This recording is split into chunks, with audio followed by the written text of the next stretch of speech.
let's connect. Lights, camera, page, stories, every stage. Reels, reads, real talk of the show. Hello, everybody. Welcome Let's to Stewart connect. Connects, Reels, Reads, and Real Talk. I'm Nalo, and we, as promised, are back to talk about Captain America Brave New World. I am again joined by Angelo Wright. Welcome again, Angelo. Thank you so much for coming. Hey, hey. Okay, so we have both seen the movie.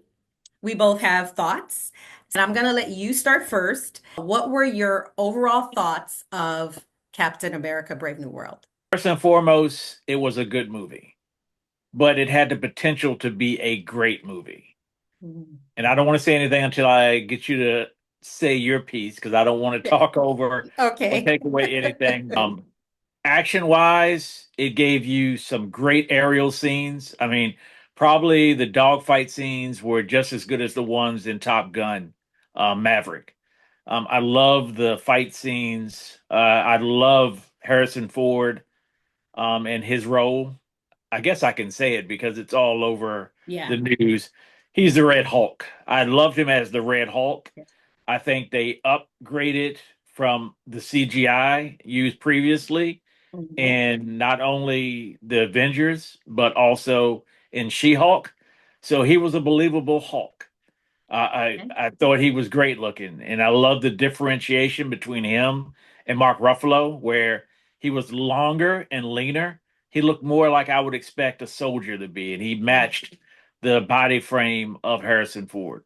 So I thought it was great. Um, a lot of wasted moments, but I want to hear your opinion on what did you think of the movie? Well, just like you, as we discussed in our last video, I am a huge Captain America fan. He's actually my favorite comic hero. And so I did go into this. I didn't want to because I have found that it's best to go in with low expectations. But it was hard to have low expectations because they were really so high, especially after the series. So I went in with high expectations. I can't say that I was disappointed. I enjoyed the movie. I thought that it was done well.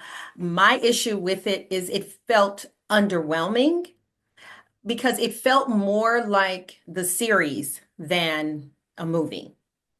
And since we both talked about how much we love Captain America and the Winter Soldier, it really almost felt like it could have been, if they had chopped it up a little bit, it could have been another series instead of a movie. And it felt like it was almost shot more like a series than a movie. We're Yeah, missing that thing to push it to be great. yeah. And I agree. And I think the biggest problem, and you kind of hit it right on the head, it played like a series.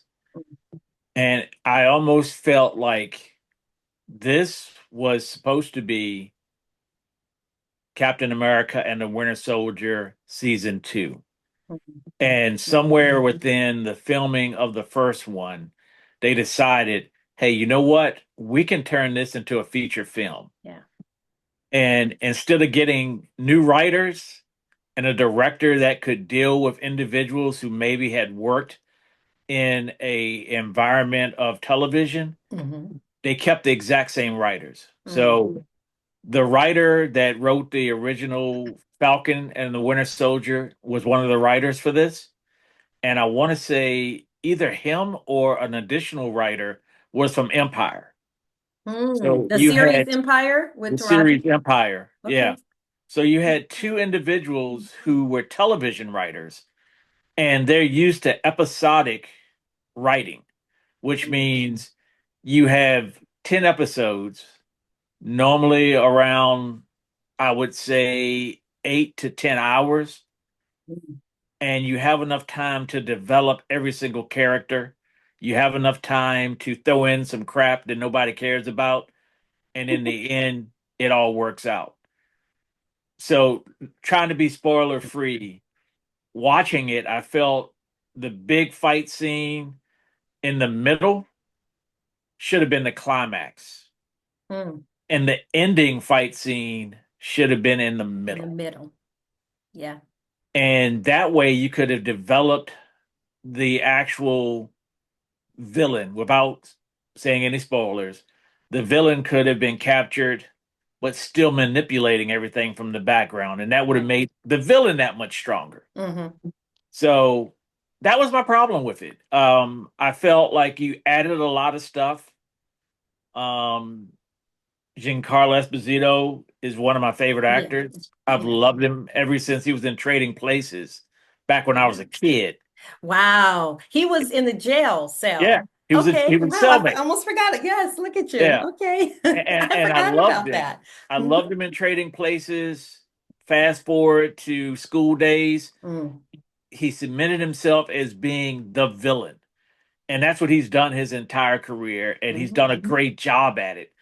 And I thought that he did well, but you didn't really develop him the way it Right. should have been. Right. And the Serpent Society, which is big in the comics, and Sidewinder, they did a lot of filming, and all of that stuff was pretty much killed. So I felt like you did reshoots and you brought in this actor and you created this whole group, and then all of it went on the cutting room I floor. wish it had been bigger. I wish it had been, they had had more, because even in the first Captain America First Avenger, there were more things. There were so many things going on. I mean, first you have him getting the serum, and then you have him, going and fighting these Nazis, and then he saves the group, and then he goes. So it's all these things, but this was like smaller because it was really one. It was one thing, without giving it all away, Yeah. that Sam was going, that he was trying to deal with. There was one thing. And it's never ever really been just one thing in a big Marvel movie. I mean, Yeah. any movie that I can think of, there's always something happening. There's always something happening here. And then when you finish that, you still got to finish this. And then, but this didn't feel that way for me. So I was having a conversation with someone who has not seen the series, and she's a big movie person, so she went to see it, and she, like, so much of it went over her head. So she said, well, who was this and what did this mean? So I found myself explaining, and then I said, look, you need to watch the video that Angelo and I did. And she did. And she actually called me 2 days ago and said, okay, so now I get it. She's like, he explained a lot. I said, yeah, because unfortunately, we started this, and you have Isaiah Bradley, who is brilliantly played by Carl Lumley. Yeah. I love him playing that role. I love that they brought him back. Um, I love that they gave him time. He wasn't just a side character. I appreciated that. I love the look of the Red Hulk. Beautiful. I thought the look of him was what I loved it. I mean, as I was watching it, I was like, wow, that looks really good. I don't remember saying that when I saw the other Hulk, maybe because he's red and I love red. But but those are the two things I think that I liked the most. Did you have a favorite part? I love Isaiah Bradley, and I love the interaction between Isaiah, Falcon, and Cap. Yeah. You know, the, Yeah. it reminded me of a buddy of mine who's a little older than the rest of us, and we've got one guy that's younger, and we always rib one another where he's the old guy, and we've always made fun of him for being the old guy. And Mm, then you've got me, I'm Sam, and then we've got the young kid who's my buddy. He's an Indian kid, mhm. and we all joke and make fun of one another, and that's Right. just what we do. So the whole camaraderie between those three and how they had Yeah, each that was other's nice. back. That was nice. You don't see that a lot in movies where men can be vulnerable and be friends and Yeah, do what they need to do. absolutely. So I love that. I love the fact that it cemented the idea that Sam is going to lead the Avengers. Mhm. Uh, they set that up rather well, and I think that's going to be great because he's done it in the comics. He's going to do it on the big screen, and they did a good job at setting that up. So when you see Avengers, you understand, hey, he's the man in charge. Mm, And he's perfect for the job because he doesn't use his fists.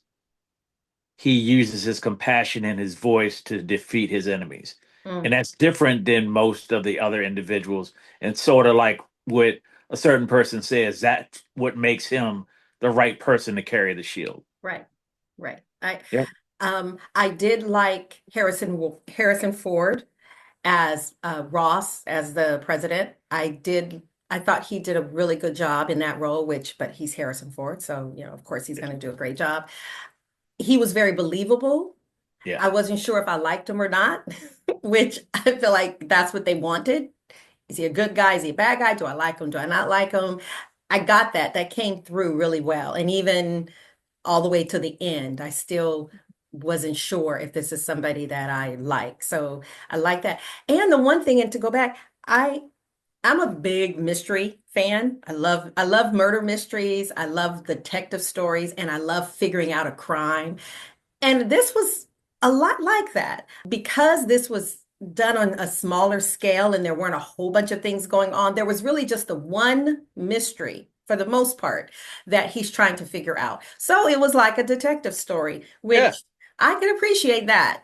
That I did appreciate. I mean, I love big, but I love a good detective story. Yeah. I love the fact that there were a lot of Easter eggs for comic book geeks Oh, that went over my head. oh. And I went back to see it a second time, and on the second viewing, I was like, damn, how did I miss that? Like one of the characters that dies from a heart attack is one of Cap's sidekicks in the Hmm, 80s. So he is Captain America's sidekick. hmm. And he has a Okay. scenario that plays out where he has a heart attack in the comics. So it was cool to see that, and I'm like, damn, they did some research for the geeks. They put him in there, and they had him pretty much. Well, he doesn't die in the comics, but they set him up to the point where you can say, okay, well, dang, he had heart problems. They messed with his heart. That was cool. Mm, There were some scenes, without me saying too much, that were cut from comics, and I'm like, oh man, that's pretty cool. I okay. love that scene. I mean, I remember the cover, when he did that. So, overall, it was a good movie. Yeah. Some of the criticism I agree with. Hmm. A lot of the criticism I think is just, it's just people who wanted to dislike the movie and they found a way to dislike it. Yeah, But those who are fair can fairly say it was good. It wasn't great, but it was good. And there you that's go. where I am. I'm in the it was good, not great. Yeah, Out of 5 buttery popcorns, how many would you give Captain America Brave New World? I would give it 4 buttery popcorns. Okay, I'm with Yep. you. I would give it 4 buttery popcorns with a little salt there, not too much salt, but a little. Thank you again so much, Angelo, for joining me. All of you watching this, please hit the subscribe button, like the video, and tune in because I am going to get Angelo. Oh, look, he's got his Captain Last America. connection. I'm a Captain I am America gonna shirt. get Angelo to do some Page more videos stories with me. So every just stage. please stay tuned. Again, like and Reels, subscribe. reads, real Thank you so much talk for of the joining show. Stewart Come on in, Connects, Reels Reads, let's and Real connect. Talk with Nalo and Angela. There you Have a go. wonderful evening. Have a great evening, everyone. Thank Come you. to the Bye movie. bye.